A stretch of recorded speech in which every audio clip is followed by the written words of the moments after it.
Happy birthday, Kim. Wala akong boses, but I will try to record a message for you because you are valued and the Lord loves you.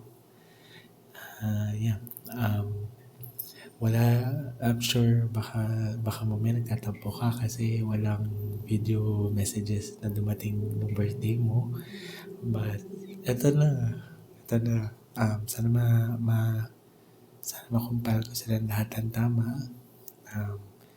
And may the messages bless you and encourage you and edify you. So yeah, happy birthday. I'm always gonna be thankful that you have that you are a brother to me, that you have been humble in your walk. You try to be. No one's perfect. But I just want to thank you for allowing me to help you in your journey with the Lord and for just being accountable also. But yeah, know that you are loved. You have brothers here who are here to support you. And bro, I will always fight for you, for your relationship for the Lord, for your relationship with the Lord. I will push. I will help as much as I can, as much as the Lord allows me to. I will be here to support you, to push you to draw closer to the Lord, to know Him better, to go deeper, to experience God more authentically. So yes, you have a brother in me. Keep fighting for the faith, bro, especially for this year, for this additional year.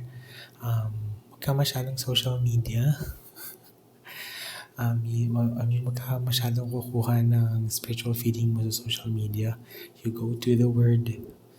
It will do not replace reading scripture by watching Christian TikToks or Christian reels or preachings.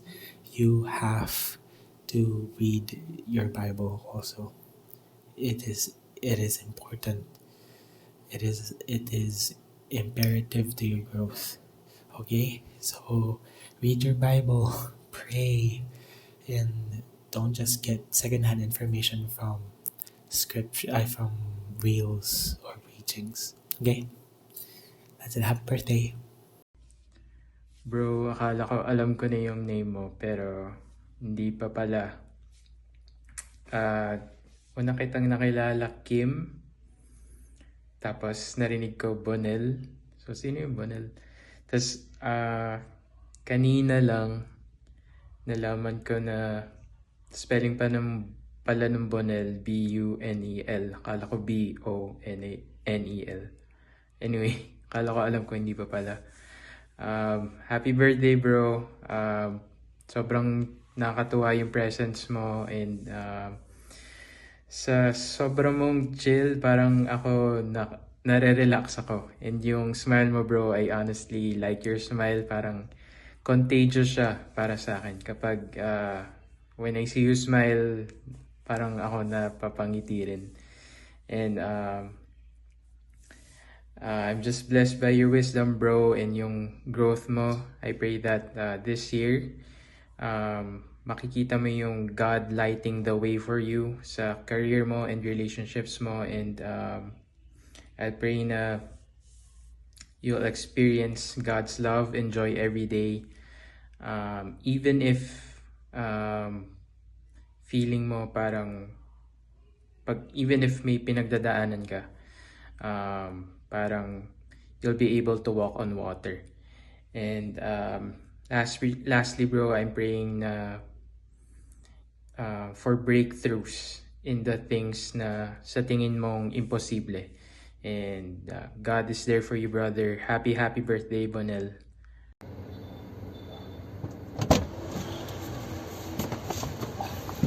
Uy, nandiyan ka pala. Happy birthday, Bonel. Mabuhay ka hanggat gusto mo.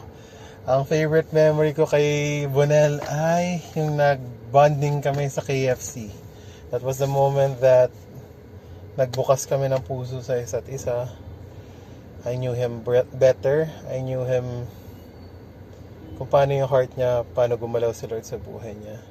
How he has become a spearhead in a lot of people's salvation, especially sa family niya.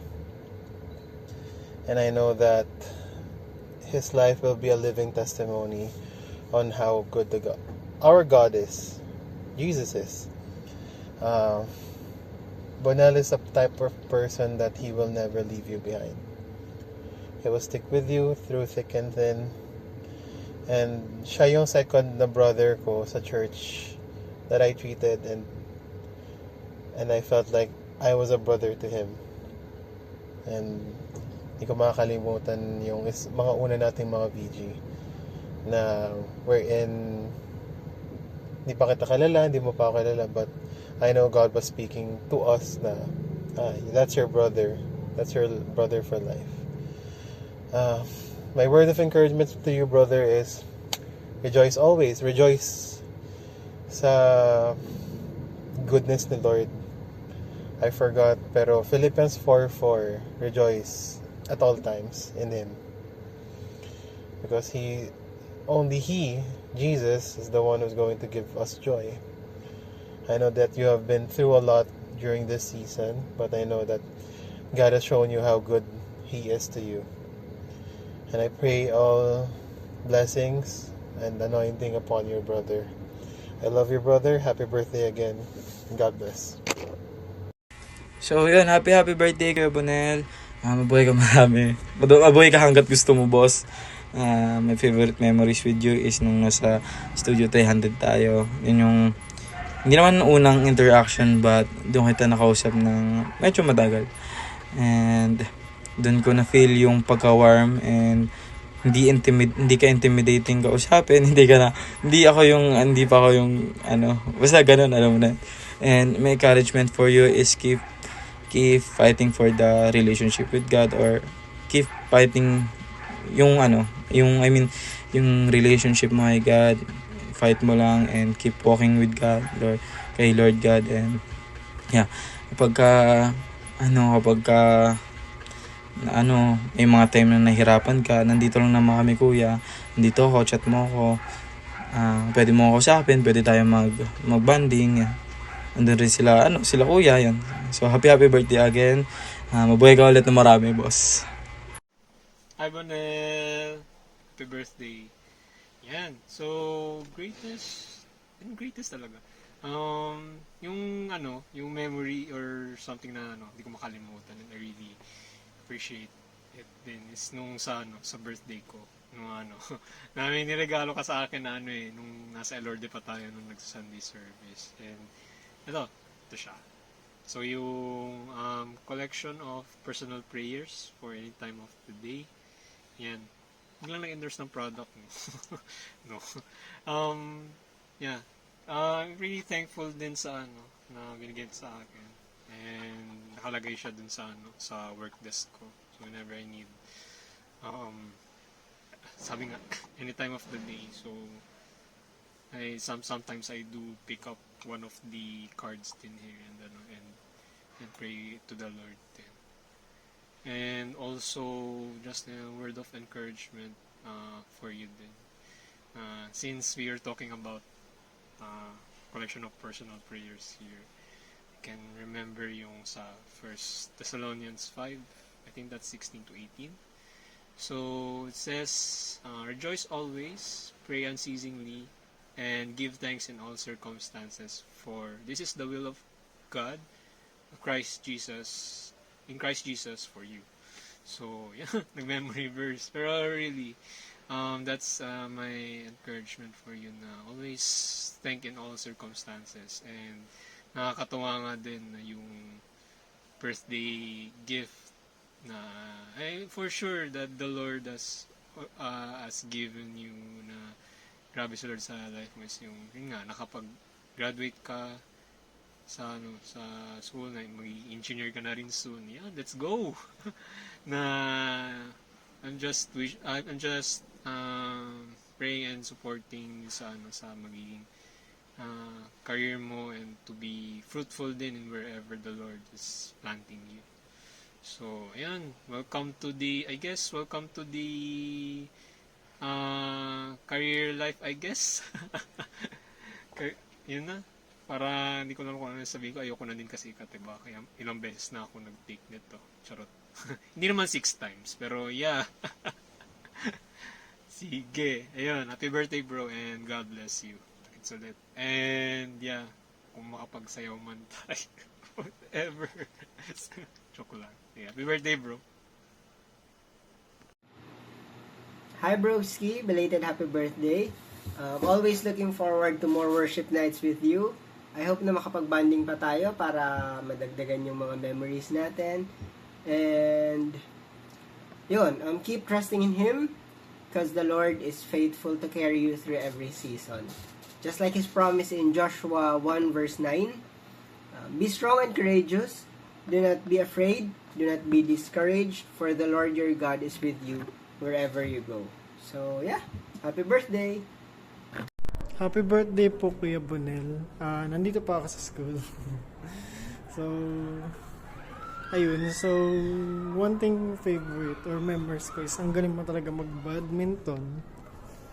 Yun lang. And words of encouragement ko sa'yo is, mabibigay ko sa'yo was, remind me of Job, story of Job. Especially yung even righteous siya, but he felt suffering, he felt struggles, that righteousness, and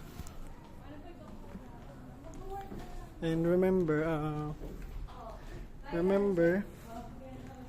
be strong in the Lord,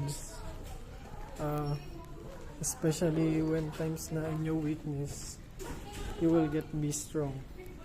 So as for now, marami pa ako gagawin for this day.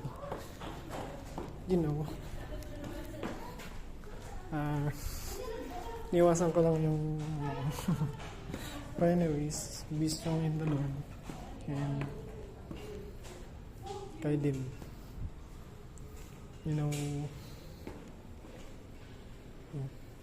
so yun yung masasabi ko. Be strong, especially those times, sa struggles, and mas more ma-encounter natin si God during the struggles natin. Yeah. Thank you, and happy birthday again pala Kuya Bonel. Happiest birthday to you, Kuya Kim. Kuya Kim, ano na? Ayun, thank you for being a brother in Christ. At ayun, parehas kasi tayo malumanay, kaya ayun, magka-vibes tayo. And may your hopes and dreams prosper in God's perfect timing. So, enjoy your special day. Happy birthday, Bro Bonel. First, I would like to say sorry muna. Nakalimutan ko yung birthday mo last time. Sorry, November nga pala, ikaw din. And di kita na-honor, di ka namin na-honor ng brothers while I was leading the group nung last VG natin. Pero yeah, my favorite memory with you, bro, sorry muna and happy birthday again. My favorite memory with you, bro, is not a memory na face to face. It was us having conversation sa Messenger. Remember yung TikTok video nung sa Job? Usap tayo and nag-mark siya sa akin kasi I just saw na very knowledgeable ka sa Word of God and you have passion for it.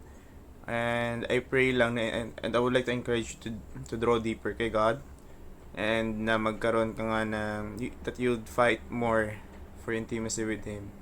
And yun, bro, I would like to spend more time with you soon and more time with you and to get to know you more. Happy birthday, bro. God bless. Bossing! Musta buhay? Boss, happy birthday once again, and I wish, bro, na masaya ka sa birthday mo and invite us, joke lang. Bro, happy ako, bro, sa life mo, bro, kasi isa ka sa mga nakilala ko sa BG na napaka-humble, and alam ko, bro, na na ang spirit ni Lord is nasa sayo, kasi I feel your spirit napaka-easy, napaka malumanay, the way kita kausapin, the way kita makasama sa group, napaka steady, parang ganun. Hindi ka mahihiya, hindi ka maiilang, parang ganun, bro. Parang welcoming ka masyado sa mga lahat ng topic, parang ganun. And bro, sa pinakatatak or great memories ko, nakasama ka nung pumunta tayo sa sa Ila Patrick Marquez, yung ikaw yung nag-choreo sa atin, sumayaw para kay Paul. So, yun, hindi ko na ulitin paano sinayaw natin yun. Nabulod na ako. So yun, bro. Alam ko, bro, nakaka-graduate mo lang. Congrats, bro, ha. Pero yun nga, good luck, bro, sa new journey mo. Be happy lang, be content lang of what you've got.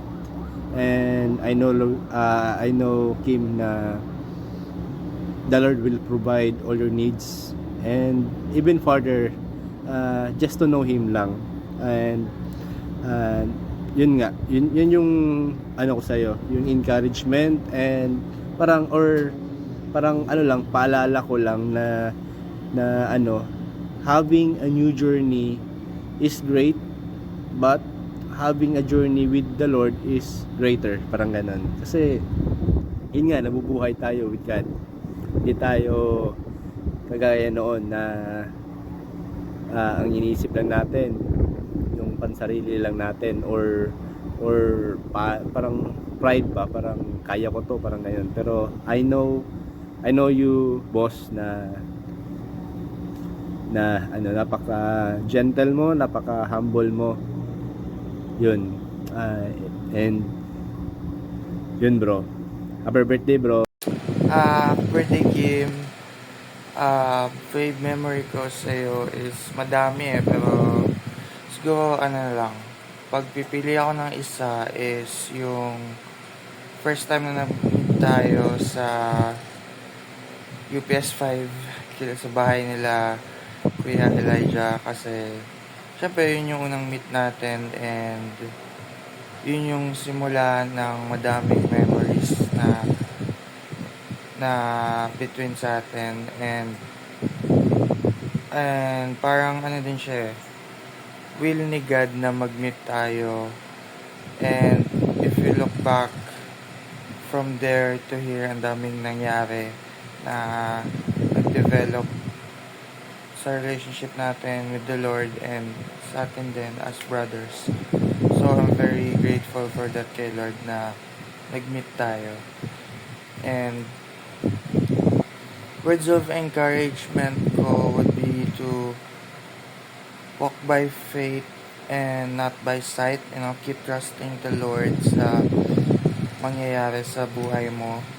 And also, I just wanna say na I always admire na pag nagsasalita ka sa VG or pag may sinishare ka, laging iba siya sa naiisip ko. Parang iba yung approach mo sa binabasa natin sa scripture, and may natututunan talaga ako kasi mas mataas yung emotional intelligence mo kaysa sa akin, actually. And iba talaga yung insight mo sa sinasabi ng Bible kaysa sa akin. Kaya ang dami kong natututunan din sa'yo na regarding sa word ni God. Also, kasi kahit dahil mong pinagdadaanan, nakikita ko na nag-hold on ko pa din kay God. And na-encourage din ako mag-hold on kay God kahit mahirap yung mga pinagdadaanan ko. And I'm very happy to have you as my brother. And happy birthday, Let Kim. Bye-bye. Hi Kim, happy birthday. Wish you well and good health. So, kahit late na itong greeting na to, still, we still want to celebrate your birthday and congratulations din pala sa iyong graduation. And this is a starting of your future career. God bless.